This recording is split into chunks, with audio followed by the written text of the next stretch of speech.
Hi hello నమస్తే welcome to SNR TV media. So Etela Rajender గారు మనందరికి తెలుసు.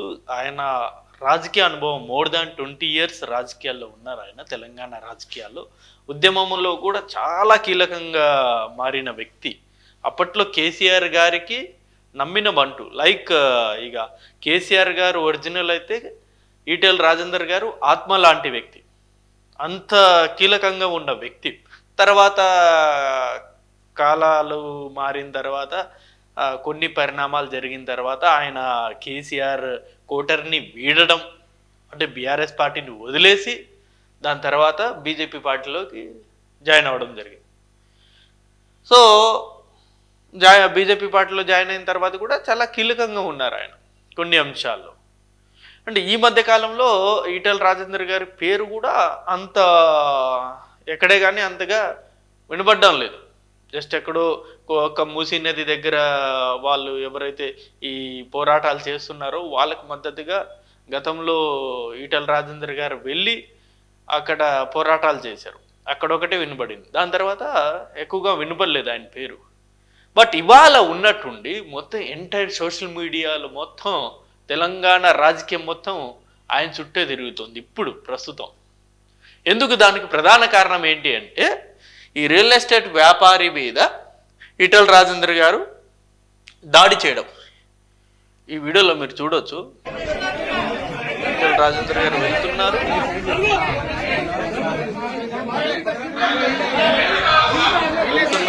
ఇక్కడ చెప్పాలి.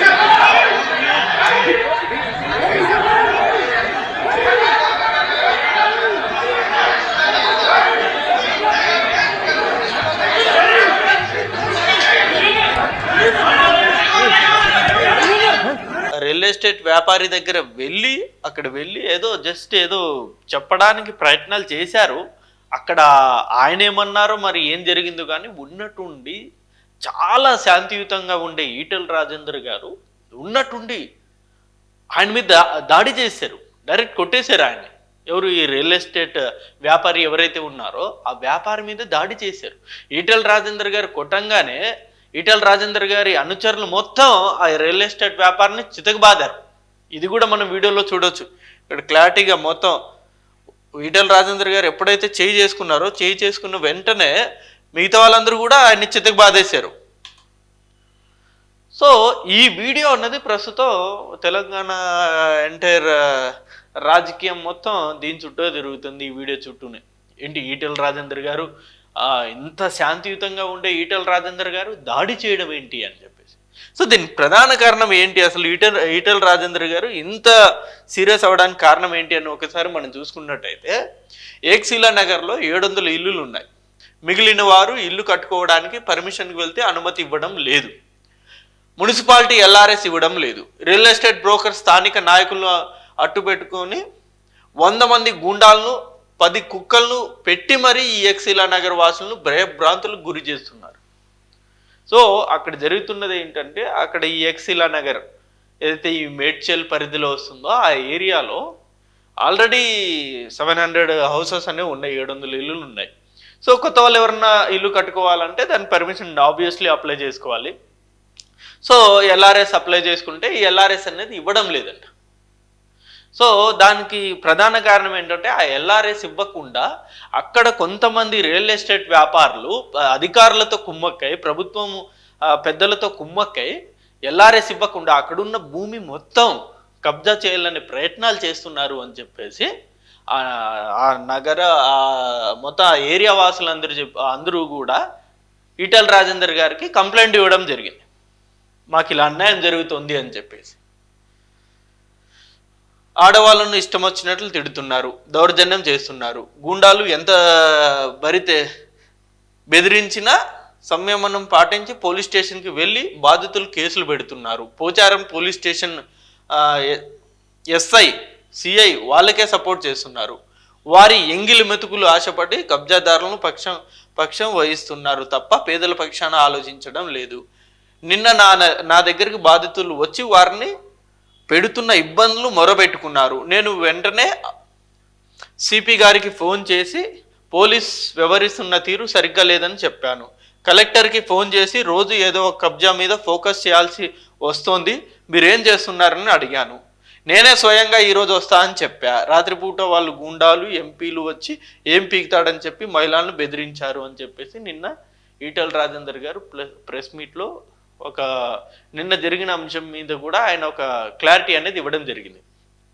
ఇదే కాదు, ఈవెన్ ఈవెన్ రేవంత్ రెడ్డి గారి ప్రభుత్వం మీద కూడా ఆయన చాలా సీరియస్ అయ్యారు. అసలు ఈ కబ్జాలు అనేవి జరుగుతూ ఉంటే అసలు పోలీస్ వ్యవస్థ ఏం చేస్తుంది, లేకపోతే అక్కడ ఉన్న కలెక్టర్ ఏం చేస్తున్నాడు, లేకపోతే ఎస్పీ ఏం చేస్తున్నారు, సిఐ ఏం చేస్తున్నారు, వీళ్ళందరూ ఏం చేస్తున్నారు అంటే ప్రభుత్వానికి కొమ్ము కాస్తున్నారా అని చెప్పేసి కూడా చాలా సీరియస్ అయ్యారు ఆయన. నిజమే కదా, ఇప్పుడు ఒక ఎంపీ స్థానంలో ఉండే వ్యక్తి అంత కోపం వచ్చేంత వరకు ఆ వ్యవస్థ కూడా స్పందించలేదు అంటే ఏమనాలి ఈ అధికారులని?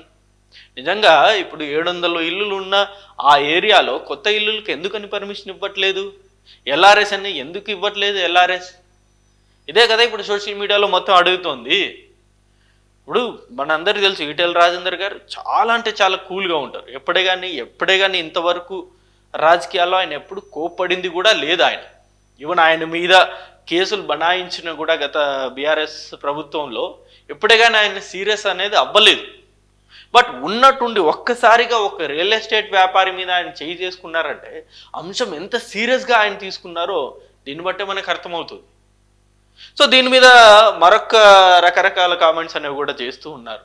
అంటే ఈటెల రాజేందర్ గారు కొట్టే హక్కు ఎవరిచ్చారు, అసలు అలా ఎంపీ స్థానంలో ఉన్న వ్యక్తి ఒకరి మీద చేయి చేసుకోవచ్చా అని కూడా చాలా కామెంట్స్ అనేవి వస్తున్నాయి. ఎస్, ఈటెల రాజేందర్ గారు ఆ కోపంలో చేయి చేసుకోవడం అన్నది తప్పు. బట్ ఆ కోపం వరకు తీసుకెళ్ళింది అంటే ఆ ప్రజలకు ఇబ్బంది పెడుతున్న ఆ రియల్ ఎస్టేట్ వ్యాపారులని ఆ అధికారులు ఎవరైతే ఈ పోలీస్ యంత్రాంగం కావచ్చు వీళ్ళు ఏం చేస్తున్నారు అనేది అక్కడ ఈటెల రాజేందర్ గారి క్వశ్చన్. ఆయన అదే అడుగుతున్నారు, నేను చేయి చేసుకోవడం తప్పే, కానీ అంతవరకు మీరు ఎందుకు తీసుకొచ్చారు? ఆ నగర ఏక్శిలా నగర్లో ఉన్న మిగతా ఆడవాళ్ళు కావచ్చు లేకపోతే మిగతా ప్రజలు అంత ఇబ్బంది పడుతున్నా సరే వాళ్ళు రాత్రిలో వచ్చి అక్కడ ఆ స్థలంలో బీర్లు తాగుతున్నారంట, నానా హంగామం చేస్తున్నారు, మీరు ఏం చేస్తున్నారు అంత జరుగుతుంటే? ఆ పోలీస్ యంత్రాంగం మొత్తం ప్రభుత్వం కొమ్ము కాస్తుందా అని చెప్పేసి ఇక్కడ ఈటెల రాజేందర్ గారు క్వశ్చన్ చేస్తున్నారు.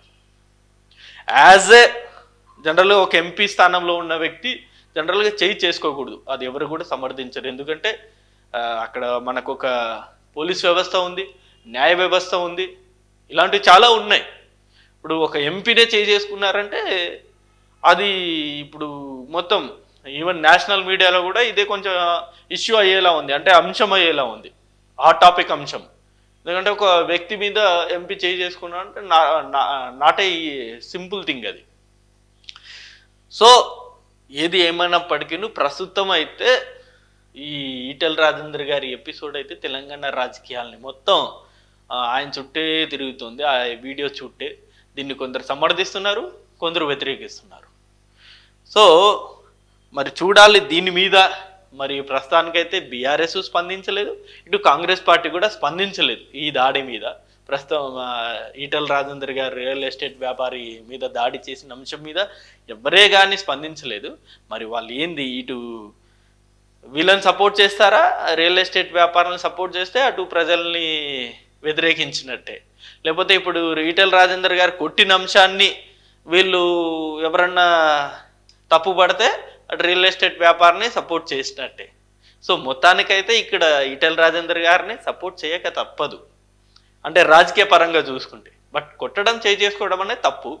మనకు పోలీస్ వ్యవస్థ ఉంది, న్యాయ వ్యవస్థ ఉంది. ఈటెల రాజేందర్ గారు కొంచెం కోపాన్ని కంట్రోల్ చేసుకొని ఆ అంశాన్ని పోలీసు ద్వారానో లేకపోతే న్యాయ వ్యవస్థ ద్వారానో పరిష్కారం చూపుంటే ఖచ్చితంగా ఇవాళ అక్కడుండే ప్రజలకే కాదు, ఇవన్నీ ఎంటైర్ తెలంగాణ ప్రజల్లో కూడా ఆయన మంచి ముద్ర ఉండేది.